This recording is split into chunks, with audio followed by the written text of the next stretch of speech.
अब तक हमने देखा तानजीरो अपनी स्वॉर्ड बनाने के लिए स्वॉर्ड स्मिथ विलेज चला जाता है, पर हैगा नेजुका उसे वहाँ पर नहीं मिलते और तब वहाँ वो योरिची की डॉल के साथ ट्रेन करता है, जहाँ उसे योरिची की तलवार मिलती है और तब हैगा नेजुका उस तलवार को ठीक करने के लिए उसे वहाँ से ले जाते हैं। और तभी हम देखते हैं स्वॉर्ड स्मिथ विलेज पर दो अपर मूव्स हमला कर देते हैं, जिन्हें मियोचिरो, तानजीरो, मित्सुरी, गेन्या और नेजुको मिलकर हरा देते हैं। और आखिरी में हमें ये पता चलता है कि नेजुको पहली ऐसी डीमन बन चुकी है जो कि सूरज की रोशनी में चल सकती है। और हम देखते हैं मुजान की बरसों की खोज खत्म हो जाती है और मास्टर को ये एहसास हो जाता है कि मुजान नेजुको को हासिल करने के लिए बहुत जल्द आने वाला है। और अब आगे तब यहाँ सानेमी और ओबुनाई डीमन स्लेयर के मेंबर्स के साथ मिलकर एक डीमन का पीछा कर रहे होते हैं और तब वो लोग एक पुरानी जगह पर पहुँच जाते हैं। तब ओबुनाई कहता है, क्या तुम्हें पूरा यकीन है कि विलेज से यहाँ पर किसी को लाया गया है? तब डीमन स्लेयर का एक मेंबर कहता है, मैंने कल रात को ही इनका पीछा किया था और जब मैं कैसल के अंदर गया तब मुझे वहाँ पर कुछ नहीं मिला। तब सानामी कहता है, ऐसा कोई भी हवा में गायब नहीं होता बेवकूफ, आखिरकार तुमने उन्हें ऐसे गायब होने कैसे दिया? तब ओबुनाई कहता है, और आज भी एक लड़की गायब हो चुकी है। तब डीमन स्लेयर का मेंबर कहता है, हमने उस विलेज पर नजर रखी हुई थी पर फिर भी हमारे नाक के नीचे ये सब कुछ हो गया। और तभी वो लोग देखते हैं कि एक डीमन एक लड़की को लेकर उस जगह जा रहा होता है। तब वो लोग भी उसका पीछा करने लगते हैं और उस डीमन को इस बात का एहसास हो जाता है। तब वो डीमन कहता है, मुझे इन्हें पहले ही मार देना चाहिए था, पर अब इसका कोई फायदा नहीं है। और तब वो कैसल के अंदर चला जाता है। तब वो चारों भी डीमन का पीछा करते हुए अंदर चले जाते हैं, जहाँ हम देखते हैं उनके आसपास बहुत सारे डीमंस होते हैं। तभी एक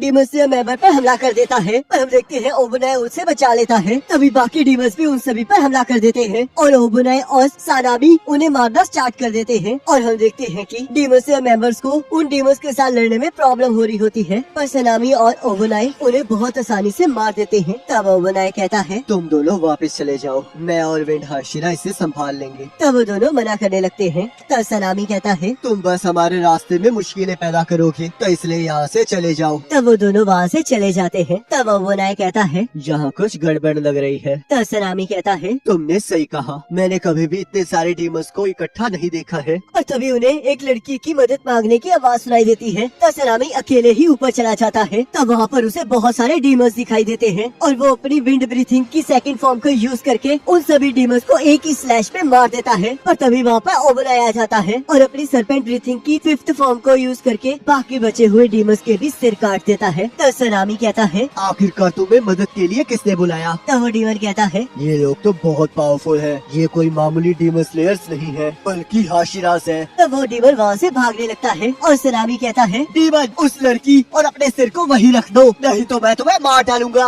और तब हम देखते हैं सनामी के रास्ते में बहुत सारे डीमंस आने लगते हैं, पर वो उन्हें बड़ी ही आसानी से मारते हुए आगे बढ़ने लगता है। तभी वो डीमन छत पर चला जाता है और जैसे ही सनामी और ओबुनाई बाहर आते हैं वैसे ही उन्हें वहाँ पर बहुत सारे डीमंस दिखाई देते हैं। तब सनामी कहता है, आखिरकार इतने सारे डीमंस आ कहाँ से रहे हैं? तब ओबुनाई कहता है, तुम जाकर उस लड़की को बचाओ, इन सभी को मैं देख लूंगा। तब सनामी वहाँ से चला जाता है और सरपेंट हाशिरा सरपेंट ब्रीथिंग की थर्ड फॉर्म का यूज करके उन सभी डीमंस के सिर काट देता है। तब सनामी उस डीमन का पीछा करते हुए छत पर पहुँच जाता है और कहता है, तुम अपने इन मामूली से डीमंस के जरिए नहीं जीत सकते, तो इसलिए पहले ही हार मान लो और मर जाओ। तभी वहाँ पर बहुत सारे डीमंस सनामी पर हमला कर देते हैं और तभी सनामी विंड ब्रीथिंग की फोर्थ फॉर्म को यूज करके वहाँ पर खून की बारिश कर देता है। तब वो डीमन कहता है, अगर तुम्हें ये लड़की चाहिए तो ले पकड़ ले इसे, और उसे नीचे फेंक देता है। पर हम देखते हैं ओबुनाई उसे हवा में ही पकड़ लेता है और तब वो दोनों उस डीमन का पीछा करने लगते हैं और जैसे ही उस कैसल से नीचे कूदते हैं तभी उन्हें इन्फिनिटी कैसल की झलक दिखाई देती है, जहाँ पर बहुत सारे डीमंस होते हैं। और तब वो दोनों ये देखकर बहुत ज्यादा हैरान हो जाते हैं, पर उन्हें कुछ समझ नहीं आ रहा होता। और जैसे ही सनामी उस डीमन पर हमला करने लगता है तभी हम देखते हैं इन्फिनिटी कैसल वहाँ से गायब हो जाती है। तब ओबुनाई कहता है, आखिरकार ये क्या था और आखिरकार वो डीमंस कहाँ चले गए? तब सनामी कहता है, आखिरकार मुझे इसके बारे में कैसे पता होगा। तब यहाँ हमें कनाओ दिखाई जाती है जो कि अपने मिशन से वापस आ रही होती है। तब सुमी, कियो और नाहो उसका स्वागत करती है और तब कनाओ शिनोबू से मिलने चली जाती है। तब शिनोबू कहती है, स्वॉर्ड स्मिथ विलेज में वही हुआ था जैसे मैंने तुम्हें बताया था। मित्सुरी, मियोचिरो, तानजीरो और बाकी सब की वजह से हम दो ऊपर मूव्स को हरा पाए हैं और इसके अलावा नेजुको अब सूरज में चल सकती है और अब इस चीज की वजह से बहुत सारे डेवलपमेंट्स आगे हो सकती है। अब मुजान नेजुको को हासिल करने के लिए बहुत सारे डीमंस को भेज सकता है ताकि वो उसे हासिल करके खुद सूरज की रोशनी में चल सके है और अब मैं हाशिराज की इमरजेंसी मीटिंग में जा रही हूँ, तो इसलिए तुम अभी यहाँ पर नेजुको का ख्याल रखना। तब यहाँ तांजीरो कहता है कि सच में वो लोग अपने विलेज को चेंज कर रहे हैं, क्या विलेज में सब लोग ठीक है? तब गोटो कहता है मुझे इसके बारे में ज्यादा जानकारी तो नहीं है, पर क्योंकि उन्हें खतरा है कि डीमंस कभी भी उन पर हमला कर सकते हैं, तो वो लोग जल्द से जल्द उस जगह को रिस्टोर करके नई जगह पर जा रहे हैं। पर ये तो कमाल की बात है कि 2 अपर मून के बाद वहाँ पर कोई नहीं आया, जिससे चीजें और ज्यादा नहीं बिगड़ी। पर अपर मून सच में बहुत ज्यादा खतरनाक थे। डीमन स्लेयर कॉर्प्स के पास ऐसी सिचुएशन के लिए बहुत सारे खाली विलेजेस हैं, तो इसलिए अगर ऐसा कुछ होता है तो स्वॉर्ड्समिथ विलेज के लोगों को वहाँ पर जल्द से जल्द ट्रांसफर कर दिया जाएगा। और एक मिनट रुको, क्या तुम्हें पूरा यकीन है कि 7 दिनों तक बेहोश होने के बाद तुम्हें इतना सारा खाना खाना चाहिए? ये बिल्कुल ठीक है, क्योंकि मित्सुरी ने कहा था कि उसने भी बहुत सारी चीजें खाई थी। अगर तुम मुझसे पूछो तो वो लड़की एक एक्सेप्शनल केस है। क्या ये सच है कि लव हाशिरा और मिस हाशिरा 2 दिन की स्लीप के बाद तीसरे दिन रिकवर हो गए थे? तुमने सही कहा और मैं इस वजह से उनकी बहुत ज्यादा रिस्पेक्ट करता हूँ। और अब तुम भी धीरे धीरे उनके लेवल तक पहुँच रहे हो। और कहता है और मैं इस बात से बहुत ज्यादा खुश हूँ कि सभी लोग बच गए हैं। पर मुझे एक चीज बताओ, मैंने सुना तुम्हारी बहन के साथ कुछ कमाल की चीज हुई है, क्या वो अब ठीक है? वो अब ठीक है और अब तो वो सूरज पे घूम भी सकती है। ये बहुत बड़ी बात नहीं है। तुमने सही कहा और अभी कोई उसकी इस कंडीशन को चेक कर रहा है। देखते हैं कि क्या वो एक ह्यूमन में कन्वर्ट हो रही है या फिर एज अ डीमन इवॉल्व हो रही है। क्या लेडी शिनोबु इस चीज को देख रही है? नहीं, तमाओ उसे देख रही है। आखिरकार ये कौन है? तभी ताजिरो के गले में खाना फंस जाता है और गोटो उसे आराम से खाने के लिए कहता है और कहता है तुम्हारी बहन के साथ जब से ऐसा हुआ है तब से यहाँ पर भी बहुत सारी चीजें हो रही हैं। डीमन स्लेयर स्वॉर्ड्समैन को अलर्ट पर रहने के लिए कहा गया है और अभी अभी एक हाशिरा मीटिंग भी स्टार्ट हो रही है। पता नहीं अब क्या होने वाला है। तब यहाँ सभी लोग हाशिरा मीटिंग के लिए इकट्ठा हो जाते हैं और सनामी मित्सुरी और मिचिरो से उनकी लड़ाई के बारे में पूछने लगता है। तब मित्सुरी कहती है उससे सच में बहुत ज्यादा मजा आया और हम सभी ने अपनी अपनी ताकत को मिलाकर उन्हें हरा दिया। तब सनामी कहता है काश मैं भी वहाँ पर होता। आखिरकार क्यों मुझे अपर रैंक डीमन नहीं मिलते? तब ओबोनाई कहता है तुम्हें इस चीज को तकदीर पर छोड़ देना चाहिए। और मियोचिरो और मित्सुरी, तुम लोग अब कैसे हो? तब मित्सुरी कहती है मैं बिल्कुल ठीक हूँ। और सोचती है ये तो कमाल हो गया, इसे मेरी कितनी चिंता है। तो मियोचिरो कहता है मैं भी अब ठीक हूँ, पर अभी तक मेरी पावर 100% रिस्टोर नहीं हुई है। तो स्टोर हाशिरा कहता है अगर हमने एक और हाशिरा खो दिया होता तो डीमन स्लेयर को अब खतरे में पड़ जाता। पर तुम लोगों ने 2 अपर मून्स को हराकर सच में कमाल ही कर दिया। तब शिनोबु कहती है तुम दोनों के जख्म बहुत जल्दी भर गए। आखिरकार तुम दोनों के साथ हुआ क्या है? तो गियो कहता है मास्टर भी अभी हमसे इसी बारे में बात करेंगे। और तब वहाँ पर लेडी अमाने आ जाती है और कहती है आज हाशिरा मीटिंग मैं कंडक्ट कर रही हूँ, क्योंकि मास्टर की तबीयत खराब हो गई है, तो जिस वजह से वो आपके सामने नहीं आ सकते और मैं इसके लिए आप सबसे माफी मांगती हूँ। तब सभी लोग ये सुनते शॉक हो जाते हैं। तब गियो में कहता है मैं मास्टर की अच्छी तबीयत के लिए प्रार्थना करूंगा, तो इसलिए लेडी अमाने अपने दिल को स्ट्रॉन्ग कीजिए। तो लेडी अमाने कहती है मैं सभी हाशिराज का तहे दिल से शुक्रिया अदा करना चाहती हूँ। मुझे पूरा यकीन है कि आपको ये पता ही होगा, पर अब एक डीमन ऐसा आ गया है जो कि सूरज में चल सकता है, जिस वजह से मुजान उसे हासिल करने के लिए यहाँ आ सकता है ताकि वो भी सूरज में चल सके। अब बहुत जल्द एक बड़ी लड़ाई स्टार्ट होने वाली है। अपर मून 4 और 5 के साथ लड़ते हुए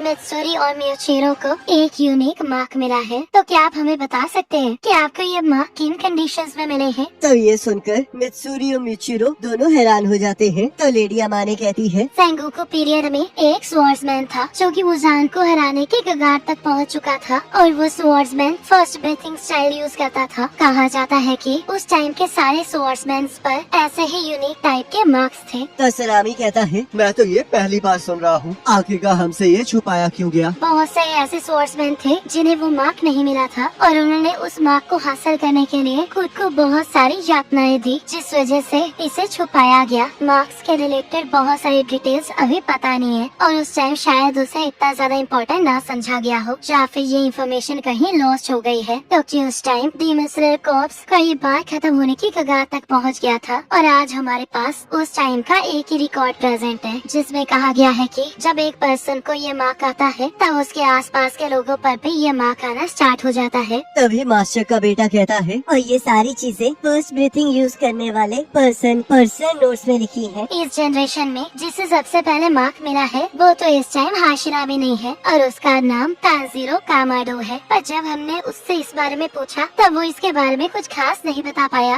और अब तानजीरो के अलावा 2 हाशिरास पर भी ये मार्क आ चुका है। तो प्लीज मित्सुरी और मियोचिरो हमें इसके बारे में बताइए। तब मित्सुरी अपनी लड़ाई के बारे में बताने लगती है और किसी को भी कुछ समझ नहीं आ रहा होता तब सबके दिमाग हिल जाते हैं। तब मित्सुरी सबसे माफी मांगती है और हम देखते हैं वो तानजीरो की तरह कुछ भी समझा नहीं पाती। तब मियोचिरो कहता है, तो चलो फिर मैं कुछ कहना चाहूँगा। वैसे मुझे ये तो नहीं पता कि ये मार्क कैसे आया, पर जब मैं अपनी लड़ाई के बारे में सोच रहा हूँ तब मुझे कुछ चीजें याद आ रही हैं जो कि बिल्कुल अलग थी। मेरे हिसाब से जब तक कुछ कंडीशंस पूरी नहीं होती तब तक ये मार्क अपीयर नहीं होता। तो मैं तुम सबको अब बताता हूँ कि ये मार्क कैसे लाया जा सकता है। पिछली लड़ाई में मुझे जहर दे दिया गया था जिस वजह से मैं मूव नहीं कर पा रहा था और मैंने पॉइजन को रोकने के लिए अपनी ब्रीथिंग टेक्निक यूज की और तभी वहाँ पर एक लड़का आ गया जिसने मुझे बचाने की कोशिश की। और जब वो लड़का मरने वाला था तब मेरी पुरानी मेमोरीज वापस आ गई और मेरे अंदर इतना गुस्सा भर गया कि मैं अपने इमोशंस पर काबू ही नहीं कर पाया। मेरे हिसाब से मेरी उस time heart beat 200 beats per minute थी और इसके अलावा मेरे बॉडी का टेम्परेचर 102 डिग्री से भी ज्यादा था। तशिनोबु कहती है, आखिरकार तुम ऐसी सिचुएशन में हिल भी कैसे पा रहे थे?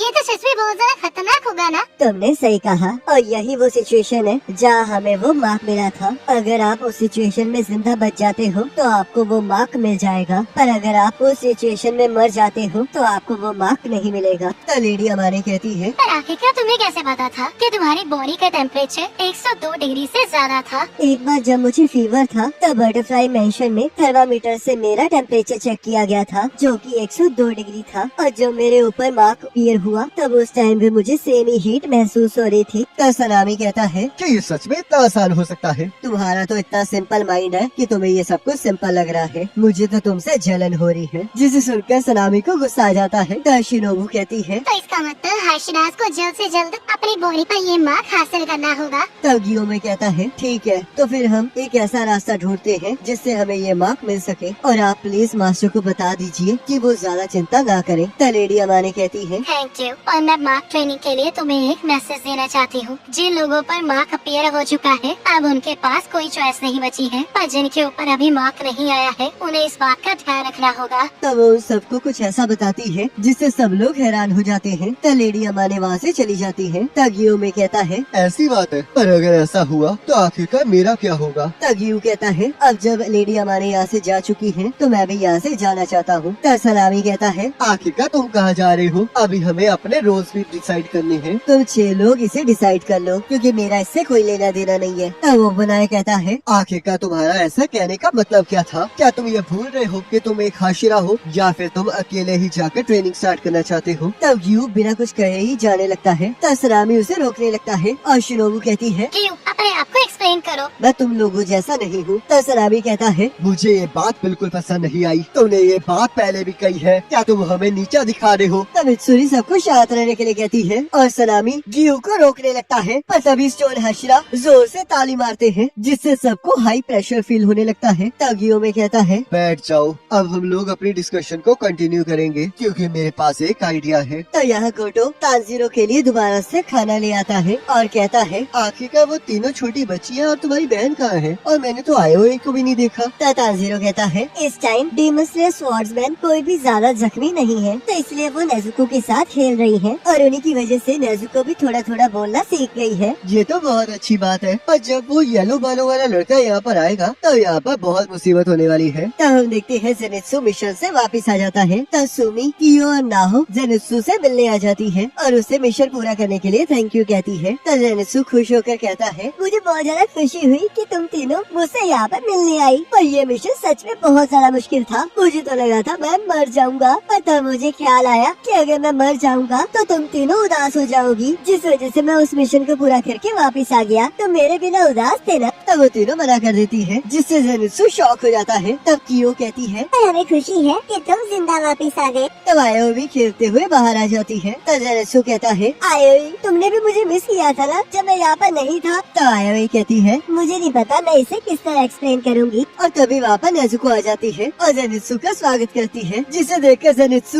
जोर जोर से चिल्लाने लगता है और कहता है, तुम इतनी ज्यादा प्यारी हो कि मैं मर सकता हूँ। तब आयो कहती है, तो जाकर मर क्यों नहीं जाते? तो नेज़ुको कहता है, आखिरकार क्या हुआ नेज़ुको? तुम तो सच में बोल पा रही हो? क्या ये सब कुछ तुमने मेरे लिए किया है? इसे देखकर तो मुझे बहुत ज्यादा खुशी हो रही है। तो क्या इसका मतलब आखिरकार हम दोनों शादी करने वाले हैं? तो आयोई कहती है, इससे दूर हो जाओ। तुम तो मून लाइट में बहुत ज्यादा प्यारी लगती थी, पर सूरज की रोशनी में तो तुम गजब लग रही हो। जब हम लोग शादी कर लेंगे तो मैं तुम्हें रोज सुशी और ईल खिलाऊंगा, तो इसलिए तुम बिना किसी चिंता के मुझसे शादी कर सकती हो। तो नेज़ुको कहती है, तुम्हारा स्वागत है इनोसुके। जिसे सुनकर सभी लोग शौक हो जाते हैं और ज़ेरेत्सु को गुस्सा आ जाता है। तो ज़ेरेत्सु कहता है, आखिरकार वो बंदा है कहाँ? मुझे लगता है अब मुझे अपने हाथों को खून से रंगना ही होगा। तो यहाँ गोटो कहता है, आखिरकार वो सुअर के सिर वाला लड़का कहाँ गया? तो तांजीरो कहता है, इनोसुके सुबह सुबह तो यही था, पर अब पता नहीं कहाँ चला गया। तुम्हारी बहन को वो कुछ सिखा रहा था। और यहाँ देखते हैं इनोसुके नेज़ुको को अपना नाम सिखा रहा होता है, पर नेज़ुको हमेशा उसका नाम गलत ले रही होती है। तो यहाँ गेटो भी तांजीरो को यही बात बताता है और तब तांजीरो गोटो को और खाना लाने के लिए कहता है। तभी वहाँ पर हैगे नेज़ुको आ जाते हैं। तो तांजीरो कहता है, आपका यहाँ पर स्वागत है। अब आपके घाव कैसे हैं? क्या आप अच्छा फील नहीं कर रहे हैं? और तब हम देखते हैं हैगे नेज़ुको की सांस बहुत ज्यादा चढ़ रही होती है और वो अपने कांपते हुए हाथों से तांजीरो को उसकी तलवार देते हैं। तब तांजीरो अपनी तलवार को देखकर बहुत ज्यादा खुश होता है और हम देखते हैं उसके ऊपर रेंगुकू का स्वॉर्ड गार्ड भी लगा होता है। तब गेटो हैगे नेज़ुको को बैठने के लिए कहता है और हैगे नेज़ुको कुछ कहने की कोशिश कर रहे होते हैं। तब तांजीरो कहता है, आप चिंता मत कीजिए, मैं तलवार का ध्यान रखूंगा। तब तांजीरो अपनी तलवार को बाहर निकाल लेता है और कहता है, ये तो पहले वाले से भी ज्यादा डार्क है। तब हैगे नेज़ुको कहते हैं, ये बहुत ज्यादा हाई क्वालिटी स्टील है और जिस भी स्वॉर्ड्समैन की ये तलवार है वो पक्का बहुत ज्यादा ताकतवर होगा। इसके ऊपर ये डिस्ट्रॉय क्यों लिखा हुआ है? जिस स्वॉर्ड्समैन ने इस तलवार को बनाया था वो चाहता था कि ये तलवार सभी डिमंस को खत्म कर दे, तो इसलिए उसने इस पर अपना नाम ना लिखकर ये कैरेक्टर बनाया। मुझे बताया गया है कि रैंकिंग सिस्टम इस स्वॉर्ड के बनाए जाने के बाद स्टार्ट हुआ और सिर्फ हाशिया ही ऐसा होते थे जिनकी तलवारों के ऊपर डिस्ट्रॉयर ऑफ डीमंस लिखा जाता था। मुझे इसके बारे में बिल्कुल नहीं पता था। तो इसका मतलब ये तलवार कमाल की है। और जब मैंने इसे पिछली लड़ाई में यूज किया था तब तो मैंने ये कैरेक्टर नहीं देखा था। तब हैगे नेज़ुको को गुस्सा आ जाता है और वो कहते हैं, मैंने तुम्हें पहले ही कहा है, उस टाइम तो मैंने उसका फर्स्ट स्टेज भी क्लियर नहीं किया था, पर फिर भी तुम लोगों ने उससे मुझसे छीन लिया और मैं इसके लिए तुम्हें मार डालूंगा। तो तांजीरो इसके लिए माफी मांगने लगता है। मेरे जख्म अभी तक ठीक नहीं हुए हैं और मैं अपने रोने को भी रोक नहीं पा रहा हूँ क्योंकि ये बहुत बुरी तरह दुख रहा है। तुम लोगों की दखल अंदाजी की वजह से मुझे इसे ठीक करने की प्रोसेस दोबारा से स्टार्ट करनी पड़ी। तब गोटो कहता है, वैसे अगर मैं चोटों की बात करूँ तो इस लड़की की चोटें भी बिल्कुल आपके जैसी है। इसकी भी तो बहुत सारी हड्डियाँ टूटी थी। तो हैगे नेज़ुको कहते हैं, मैं तुम्हें भी मार डालूंगा।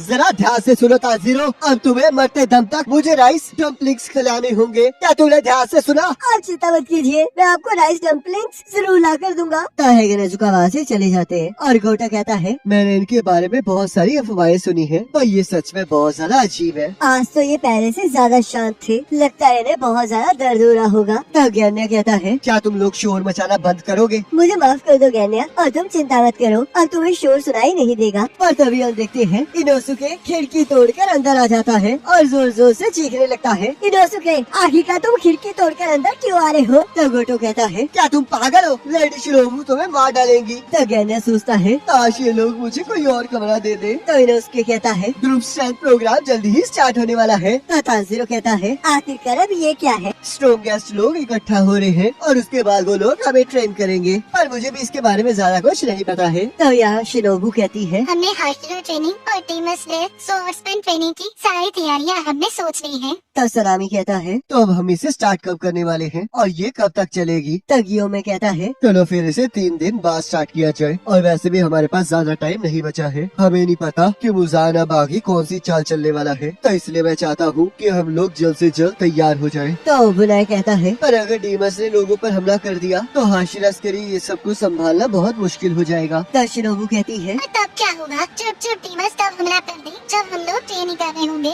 तो गियोमे कहता है, अब तक हम ये एज्यूम कर सकते हैं कि डीमंस इस टाइम नेज़ुको को कैप्चर करने के पीछे लगे होंगे। और वैसे भी स्वॉर्ड्समिथ विलेज पर हमला करने के बाद वो बहुत ज्यादा शांत हो गए हैं। पहले हम हाशिरास के पास ज्यादा टाइम नहीं होता था, अपने कुछ करीबियों को ही ट्रेन कर पाते थे, पर अब हमें ये मौका मिला है कि हम डीमन स्लेयर कॉर्प्स का स्तर बढ़ा सके। ये बहुत ज्यादा इम्पोर्टेंट चीज है और यही सब कुछ सोच के मैंने इस हाशिरा ट्रेनिंग का प्रपोजल दिया है। तो सभी लोग इस बात के लिए मान जाते हैं। तो बुनाई कहता है, क्या ये ट्रेनिंग अभी के एक्टिव हाशिरा से हैंडल करेंगे? तो गियोमे कहता है, मैं रिटायर हाशिरा से भी मदद मदद मांगूंगा। तो क्या इससे किसी को प्रॉब्लम है? तो सभी लोग इस बात के लिए मान जाते हैं। तो शिनोबू कहती है, और आपसे ना भी यूं ही बचा है। तो यहाँ से रित्सु तानजीरो के पास चला जाता है और कहता है, मैं बहुत टाइम बाद अपने मिशन से वापस आया था, पर अब ये ट्रेनिंग स्टार्ट हो रही है। ये कितनी बेकार बात है। तो तानजीरो कहता है, क्या तुम अभी वहाँ जा रहे हो? तो जेनित्सु कहता है, तुमने सही कहा, और हम लोग हर एक हाशिरा के अंडर एक एक करके ट्रेन होंगे। तो तानजीरो कहता है, ये तो सच में कमाल की बात है। तो जेनित्सु कहता है, इसमें कोई कमाल की बात नहीं है, ये तो बहुत बेकार है और ये एक नरक जैसा है। जिसने भी ये आइडिया सोचा है उसे मर जाना चाहिए, और अगर तुम्हें ये अच्छा लग रहा है तो तुम भी मर जाओ। तो तानजीरो कहता है, किसी ऐसे के अंडर ट्रेन होना जो कि रैंक में तुमसे अबव हो, तो तुम इसकी मदद से अपने स्किल्स को बहुत जल्दी इम्प्रूव कर सकते हो। जब तुम किसी अपने से ज्यादा स्ट्रॉन्गर से लड़ते हो तो तुम उस सारी ट्रेनिंग को एब्जॉर्ब कर लेते हो, जिससे कि तुम ताकतवर बन जाते हो। तो जेनित्सु जोर जोर से चिल्लाने लगता है और तानजीरो को काटते हुए कहता है, अगर तुम ऐसे ही पॉजिटिव बातें करते रहोगे तो आज से अभी से हम लोग दोस्त नहीं हैं। तुम्हारे लिए तो ये सब कुछ वैसे ही बहुत अच्छा है, क्योंकि तुम इस टाइम पूरी तरह से हील नहीं हुए हो, जिस वजह से तुम्हें पूरा दिन आराम करने के लिए मिलता है। और मैं तो बाहर मिशन के लिए गया हुआ था। क्या तुम समझ रहे हो कि मुझे कैसा लग रहा होगा? तो तानजीरो माफी मांगने लगता है। तो जेनित्सु रोते हुए वहाँ से जाने लगता है। तो तानजीरो कहता है, सुनो जेनित्सु, मैं तुम्हें एक बात बताना तो भूल ही गया। मैं तुम्हें थैंक यू कहना चाहता था। अपर मून 4 के साथ लड़ते हुए मेरी टांगे काम नहीं कर रही थी, तब मैंने थंडर ब्रीथिंग टेक्निक यूज की जो तुमने मुझे सिखाई थी, जिस वजह से मैं उस डेमन का सिर काट पाया। वैसे तो मैं उसे तुम्हारे जितना फास्ट नहीं कर पाया, पर उसी वजह से मैं आज यहाँ पर जिंदा हूँ, तो उसके लिए थैंक यू। क्या तुम्हें समझ में आ रहा है, जब तुम कभी मुसीबत में होते हो तो दूसरों के साथ तुम्हारे कनेक्शंस तुम्हारे बहुत काम आते हैं। तो इसलिए तुम हाशिया ट्रेनिंग में जो कुछ भी सीखोगे वो तुम्हारे फ्यूचर में तुम्हारे बहुत ज्यादा काम आएगा। तो जेनित्सु हंसते हुए कहता है, क्या तुम्हें सच में लगता है कि इस चीज से मेरा मूड ठीक हो जाएगा? तो चलो तानजीरो, मैं अब चलता हूँ। सभी लोग मेरे बिना कितना हेल्पलेस फील करते हैं। तो तानजीरो ये देखकर बहुत खुश होता है कि जेनित्सु का मूड उसकी वजह से ठीक हो गया है। तब हम यहाँ देखते हैं टैंगन के अंदर डीमन स्लेयर के मेंबर्स की ट्रेनिंग स्टार्ट हो चुकी होती है। तब वो कहता है, आखिरकार तुम लोग ये क्या कर रहे हो? इस चीज की कोई सेंस नहीं बनती है। तुम्हारा तो बेसिक फिजिकल स्टेमिना भी बहुत कम है। रनिंग एक सिंपल एक्सरसाइज है, तो इसलिए इस तरह भागो जैसे कि तुम्हारे पीछे डेमन पड़ा हो। और तब कुछ लोग नीचे गिर जाते हैं। तो टैंगन कहता है, आखिरकार तुम्हें यहाँ पर लेटने के लिए किसने कहा? ये टाइम ब्रेक का नहीं है, तो जल्दी उठो। आखिरकार मैं तुम लोगों का क्या करूँगा? अभी तो ये शुरुआत है, आगे जाकर तो ये ट्रेनिंग और भी ज्यादा मुश्किल होने वाली है। तब हम यहाँ देखते हैं टैंगन की बीवियाँ भी उसकी मदद करने वहाँ आई होती हैं और सबके लिए खाना बना रही होती है। तब वो सभी को लंच के लिए बुला लेती है। पर हम देखते हैं सभी लोग इतना थक चुके होते हैं कि वो लोग खाना भी नहीं खा पाते। तो टैंगन उन पर गुस्सा करने लगता है। तो हिनात्सुरु कहती है, लो टैंगन, इन पर गुस्सा मत होइए। तो टैंगन कहता है, मैं भी यही चाहता हूँ, पर अगर मैं इस तरह इन्हें अगले हाशिरास के पास भेजूंगा तो वो इसके लिए मुझे ब्लेम करेंगे। तो सुमा कहती है, तो आप यहाँ पर इनकी बेसिक स्टेमिना को बूस्ट करने के लिए हैं, पर आखिरकार इसके बाद कौन कौन सी ट्रेनिंग होगी? तो टैंगन कहता है, इसके बाद पहले तो ये मियोचिरो के पास रैपिड मूवमेंट ट्रेनिंग करेंगे। उसके बाद ये मित्सुरी के पास जाएंगे जहाँ पर इनकी फ्लेक्सिबिलिटी ट्रेनिंग होगी। फिर अगली बार ये ओबिनाई के पास जाएंगे जहाँ पर वो इन स्वॉर्ड्समैन स्किल ठीक करेगा। और तब ये सनामी के पास जाएंगे जो कि इनफाइनाइट स्लैशिंग ट्रेनिंग देगा। और सबसे लास्ट में ये लोग रियोमी के पास जाएंगे जहाँ पर वो इन्हें मसल एम्प्लीफिकेशन ट्रेनिंग देगा। और अगर मैं हाशिरास की बात करूँ तो वो भी इतने सारे डेमन स्लेयर्स को ट्रेन करने की वजह से अपने फिजिकल स्टेमिना को बढ़ा सकते हैं। मुझे पूरा यकीन है इसके बाद वो ऑल आउट ट्रेनिंग में भी मेरी मदद जरूर लेंगे। तो यहाँ देखते हैं सभी हाशिरास अलग अलग डीमन स्लेयर्स को ट्रेन करने में लगे होते हैं। पर हम देखते हैं सभी डीमन स्लेयर मेंबर्स का बहुत बुरा हाल हो रहा होता है और वो लोग बहुत बुरी तरह से इस ट्रेनिंग को सहन कर पा रहे होते हैं। तो हम यहाँ देखते हैं तानजीरो का क्रो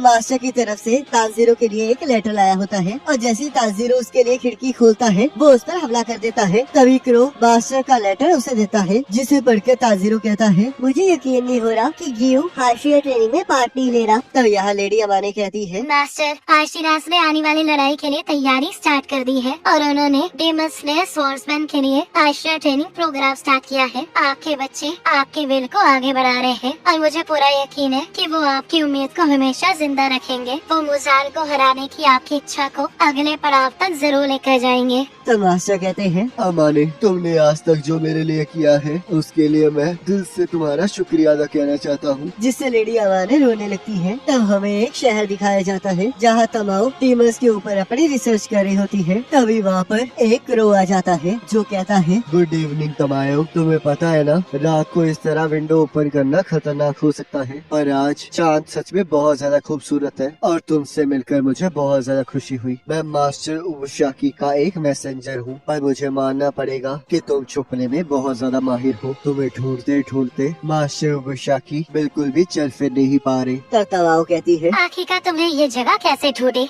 तब वो क्रो कहता है, ह्यूमन कनेक्शन की वजह से मैं इस घर के पुराने ओनर को ढूंढ पाया जिससे कि तुमने ये घर खरीदा था, और मैंने इसके अलावा दिन के टाइम योशिरो पर नजर भी रखी थी। मुझे चाहे ट्रेनिंग मिली हो, पर मैं एक मामूली सा क्रू ही हूँ, तो इसलिए मुझ पर किसी को कोई शक नहीं होता और मैं यहाँ पर तुम्हें नुकसान पहुँचाने नहीं आया हूँ, तो इसलिए चिंता मत करो। तब तमाओ कहती है, तो आखिरकार तुम्हें मुझसे चाहिए क्या? तब वो क्रो कहता है, तुम्हें अभी भी मुझ पर शक है, पर मैं तुम्हें ब्लेम नहीं कर सकता क्योंकि ताजीरो की तरह तुम्हारा विश्वास जीतना हमारे लिए मुश्किल हो सकता है। तब तमाओ सोचती है, आखिरकार अब उबुशाकी को मुझसे चाहिए क्या? क्या वो किसी तरह का मुझे धोखा देना चाहता है? और कहती है, आखिरकार योशिरो कहाँ है? तभी तमाओ को अपने घर के ऊपर से आवाज सुनाई देती है। तब वो क्रो कहता है, ध्यान से सुनो, तुम्हें योशिरो के पैरों की आवाज सुनाई दे रही होगी, तो इसका मतलब वो ठीक है। अब मैं तुम्हें अपने यहाँ आने का कारण बताता हूँ। डेमन कॉर्प्स में एक लड़की है जो कि डेमन की साइकोलॉजी और फार्मास्यूटिकल्स के बारे में बहुत अच्छे से जानती है, तो इसलिए हम चाहते हैं कि तुम उसके साथ मिलकर नेजुको के चेंजेस को ध्यान से स्टडी करो। तो क्या तुम मुजान को हराने के लिए हमारे साथ काम करोगी? तो प्लीज उबुशाकी मेंशन आ जाओ। तब तमाओ सोचती है, क्या तुम एक डीमन को डेमन कॉर्प्स के हेडक्वार्टर बता रहे हो? और इसी के साथ एपिसोड खत्म हो जाता है। अब गाइस आप मुझे कमेंट करके जरूर बताना कि आपको ये वाला एपिसोड कैसा लगा है। और मैंने सुना है कि हाशिया ट्रेनिंग के अंदर ये बहुत सारे अब न्यू चैप्टर्स ऐड करने वाले हैं, तो देखते हैं कि कैसे ये हाशिया ट्रेनिंग को और भी ज्यादा मजेदार बनाएंगे। बाकी अगर आप नेक्स्ट एपिसोड देखना चाहते हैं तो उसका लिंक आपकी स्क्रीन पर आ रहा होगा, उस पर क्लिक करके अगले एपिसोड को